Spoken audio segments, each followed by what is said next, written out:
Hello, I'm Brian Tracy, and I want to talk about why good leaders are invaluable to a company, actually indispensable, but bad leaders will destroy a company, as you see it happening all the time today. Now, what is the difference between good leadership and poor leadership? Well, I've written several books and articles on this, and I've taught more than 1,000 seminars in 68 countries on leadership. And the bottom line is that leadership is the ability to get results. That's what it is, which means that you can be a leader with no followers. If you are responsible for getting results, that will open more doors for you than anything else. But a second definition is leadership is the ability to get results through other people. In other words, it's to select people, it's to delegate to them, it's to organize them, and it's to encourage them to get the results that you need. The wonderful thing about being a good leader is that you become a multiplication sign. If you're a bad leader, you become a division sign. Now, you know what that means. A multiplication sign means you multiplied times 5 other people equals the production of 10 or 15 people. It's called synergy in management science. But sometimes a bad leader, which we've all seen, is a division sign.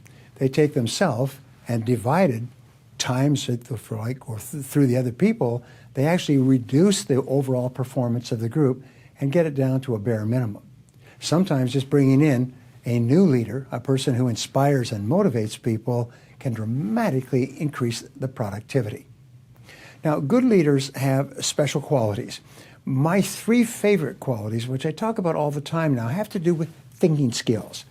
The first skill they have is thinking, we call it the difference between thinking fast and thinking slow. Top leaders actually think slowly about important factors. What I have found in my work in time management is that the most important word is the word consequences. What that means is that something is important to the degree to which it has big potential consequences. Something is unimportant to the degree to which it has low or no potential consequences. Now, fast thinking is the kind of thinking that's automatic, intuitive, instinctive, and so on. It's sort of like the thinking you do when you're driving a car through traffic. You move quickly. Slow thinking is what you do when you're thinking about something that has big potential consequences. Company goals, hiring people, assigning responsibilities, choosing which products or services to offer and which markets to go after, choosing the amount of money that you spend or don't spend.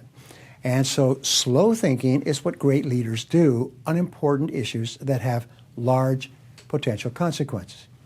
Now, there's a second type of thinking that comes from 50 years of research at Harvard, and it's called long-term thinking versus short-term thinking.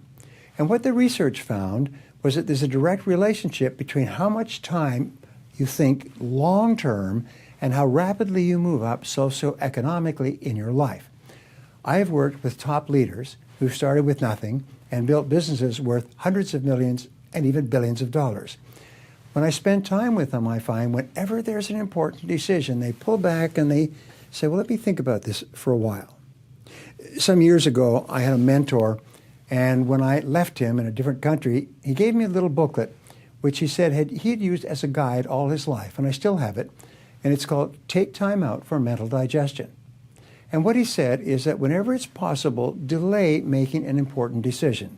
Take time out to digest and sort of let the decision turn over in your mind. A business professor wrote a book recently in San Diego, said that the longer you take to make a decision, the better that the decision will be in the long run. This is long-term thinking.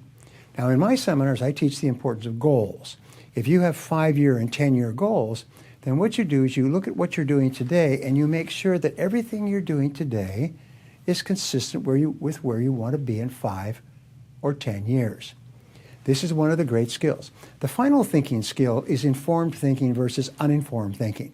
And what I have found is that really excellent leaders take a lot of time to get all the information before they make a slow, long-term decision. And so should you.